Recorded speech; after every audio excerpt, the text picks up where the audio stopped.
Bonjour les amis et bienvenue sur Kimbo Design dal leen ak jàmm kon tey dañuy ñëwoon pour continuer suñu cours en informatique bureautique voilà comme nous leen ko waxee woon la fois passée tey PowerPoint la ñuy continuer tey dañuy dugg sur les bases les choses les plus essentielles sur PowerPoint voilà mooy les présentations nan la ñuy defee une très bonne présentation en PowerPoint voilà comme ñu pour ñu ko xamul PowerPoint mën na la permettre nga def ay présentation si c'est exposé à l'école say présentation mémoire à l'école bah da lay jox benn aperçu voilà benn vision boo xamante ni c'est plus clair c'est plus professionnel voilà ensuite même à l'entreprise on l'utilise là-bas pour faire des présentations des travaux des projets voilà du genre léegi moom la ñu ñëwoon tey pour defar ko pour def leen wan leen nan lañu defee une très bonne présentation en PowerPoint donc avant ça abonnez-vous les gars ñett yoon laa ko wax parce que gis naa ne si scène bi am na plus de 1 million de vues mais amul sax 1000 abonnés ben gars loolu du yoon mais abonné leen partagez au maximum voilà parce que je pense que bon le fait de partager c'est ñuy partager une connaissance parce que c'est important aussi le fait que ñu xam ne là beaucoup de personnes nous suivent aussi loolu daf ñuy gën a motiver voilà kon donc les gars abonnez-vous et après intro bi ñu commencer suñu cours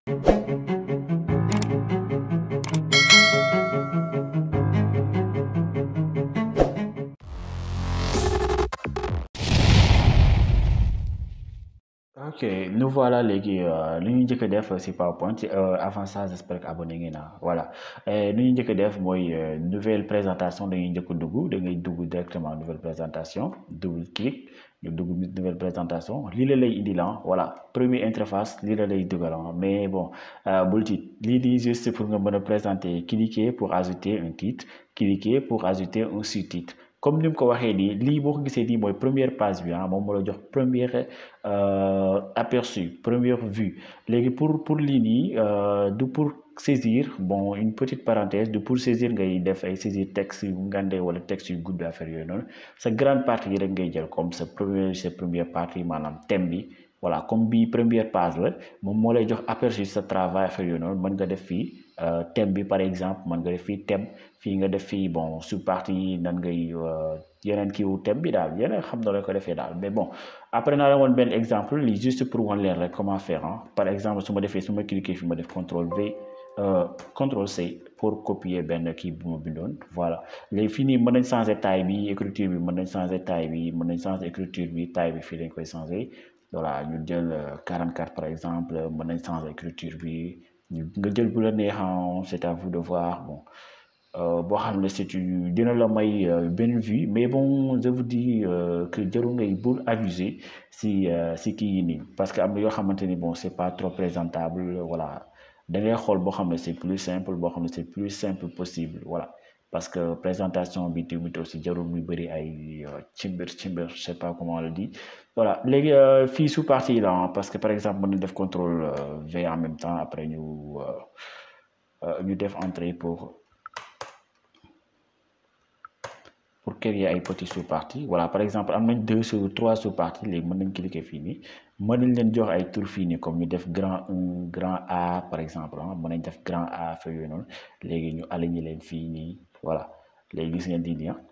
am nañ une petite aperçu mais aussi une chose am na ay cases comme ni fii nii case la lii nii on peut mën naa ko appeler case voilà mën nga ko déplacer fu la neex mën nga ko déplacer fii voilà mais bu mu génn blanc bi bu génnee blanc bi dootul feeñ ci sa présentation parce que vidéo bi du génne gris bi blanc bi kese lay génne donc kon lépp dafa war a passer ci biir blanc bi mën nga ko placer ko fii mais dans ci biir blanc bi lépp voilà comme bii nii tamit mën nga ko déplacer fu la neex ci milieu bi voilà yaay xool fu nga ko mën a déplacer affaire yooyu noonu voilà bii mooy première page bi pour nga am yeneen page affaire yooyu noonu pour nga am fii yeneen page yeneen jàppoo da ngay ñëw fii nga cliquer fii directement nga def nii wala nga def contrôle M pour nga am yeneen page yoo xamante ni moom moo lay permettre nga defar sa yeneen jàppoo affaire yooyu noonu voilà léegi après ça gisoo bu ñu ñëwee ci jàpp bii nii dalay indil yeneen bokkul ak bii nii voilà xam nga bii daf ñu indiloon ñaari case yoo xamante ni bu ci ñu presque ñoo tolloo bu ci kaw moo ëpp tuuti mais presque ñoo tolloo mais fii daf lay defar beneen case boo xam ne ci kaw bi moo gën a tuuti yu ci kaw c'est-à-dire fii loolu nu mu lay woon mooy fii nii da nga fiy teg sa benn titre c'est-à-dire disons que première partie lay doon première partie première partie léegi ñu wax lan mooy xew lan lépp luy xew ci première partie bi affaire yooyu noonu voilà loolu yëpp fii lañ koy wax voilà fii mën na gudd tuuti mën nañ jël par exemple jël grand 1 grand 2 grand 3 grand 4 jusqu'à grand 5 waaw loolu yëpp fii lañ koy bind voilà mais première partie am na grand 1 grand 2 wala nga def fii grand 1 fii nga def fii les sous-parties du grand 1 première grand 1 petit 1 petit 2 petit 3 petit waaw yooyu noonu yëpp j'espère que ngeen comprendre li ma bëgg a wax voilà fii tamit pareil comme bii lay mel affaire yooyu noonu fii disons première partie fii mu nekk deuxième partie fii troisième partie wala troisième chapitre wala yu demee noonu chaque page c'est préférable nga def page bi nii chapitre 1 après nga def fii nii chapitre 1 bi fekkee dafa am grand A wala chapitre 1 fekkee dafa am ay petit 1 petit 2 wala yu demee noonu nga def ko fii nii petit 1 petit 2 yooyu noonu léegi bii mën nga ko centrer nga def ko au milieu voilà loolu moo lay jox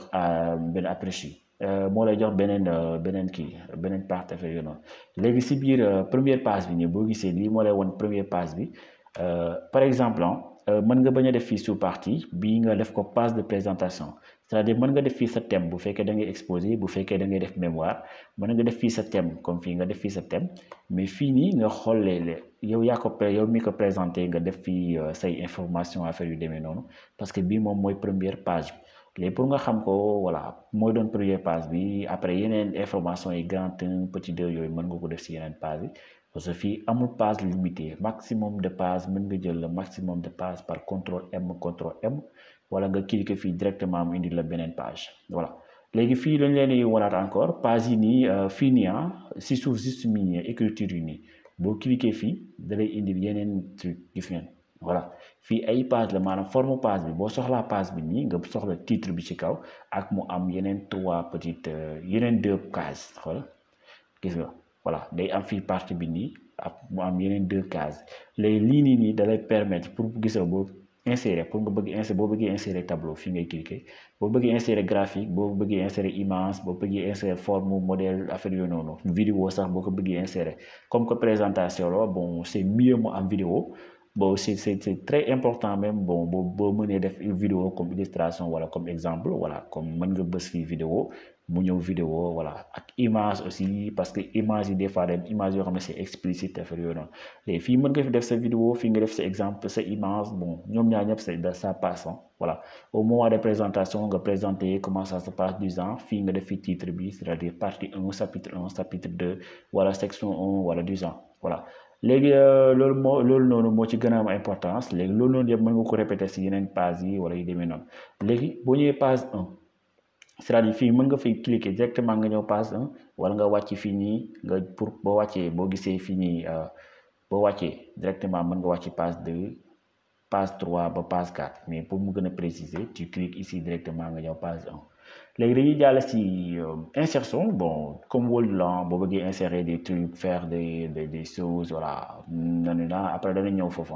voilà même audio boo bëggee insérer audio vous voyez insérer audio insérer image tout ça parce que mën nga ci def audio certes mën nga ci def audio boo xamante ni bon exemple lay doon wala day illustrer day gën a yokk sa clarté wala justification du genre voilà mën nga ko ci insérer c'est très important aussi audio les conceptions moo nekk nii moom moo lay jox nañ cliquer fii d'abord voilà vous allez voir ok léegi gis ngeen moom moo lay jox forme kii bi maanaam vision bi nan nga koy gisee su arrière plan bi yooyu noonu mën nga ci am ay yeneen modèle gis ngeen boo cliquer fii nii mën nga am yeneen modèle gis nga modèle bii nii bi moom lu ma koy jël bëri na trop gis ngeen modèle yi y en a beaucoup même voilà gis ngeen boo cliquer fii rek tu as tous les modèles boo bëggee am yoo xam ne par couleur kese la boo bëggee changer couleur bi bii bleu la boo bëggee changer couleur bi mën nga changer beneen couleur par exemple dans les couleurs ñu jël couleur bi gis ngeen mën ngeen changer couleur yi juste fii ngay cliquer voilà wala nga mise en forme de l'arrière-plan yooyu yëpp mën nga ko ci def voilà mooy fond bi nii à l'arrière en même temps mën nga déplacer wala say écriture yi pour nga gën leen placer voilà comme ni nga gën leen placer mu gën a am vision voilà yaay choisir bu la neex voilà voilà gis ngeen bi cadré c'est très joli non voilà voilà léegi aussi mën nga choisir yu bëri na comme bii nii mën nañ changer couleur yi vous voyez bii lañ choisir mais bii mën nañu am couleur yu différent gis ngeen fii bu ñu cliquer directement fii dañu am yeneen couleur yaay xool lu la neex lan moo lay gën a rafet si yow voilà mën te même couleur bii nii gis ngeen couleur bi bu ñu ko bëggee changer bu ñu cliquer fii nii war gis ngeen daf ñuy varier yeneen couleur ba lu ñu bëgg yeneen xool voilà léegi en fait après boobu noonu après mën nga choisir conception bu la neex wala affaire yu bëri boo cliquer bi par exemple voilà gis ngeen yii nii yëpp les petites pages yëpp mais juste gis ngeen benn petite différence première page yi ak bi luy wane ne bii mooy première page même kii bi da koy wane gis nga fii nii bii mooy première page bi c'est-à-dire bii ngay defee say présentation yeeg yooyu noonu fi ngay présenté woo sa thème wala yu demee noonu voilà parce que boo ñëwee taj page bi la ñuy njëkk a gis voilà si la ñuy gën a comprendre si la ñuy comprendre si lan lañ jëm affaire yooyu noonu gis ngeen page bi nii léegi bii nii mooy yeneen page yi mooy yu ngay gën a continuer d'ailleurs bokkul ak page bi nii voilà léegi c'est mieux que nga remarquer loolu noonu pour nga am vision pour nga am première vue voilà nga remarquer yooyu noonu voilà léegi ensuite après ça am na transition bi war nañ ko def mais bon comme que vidéo bi c'est déjà long dama leen woon tuuti léegi prochainement ñu won leen comment on va les faire voilà donc vidéo bi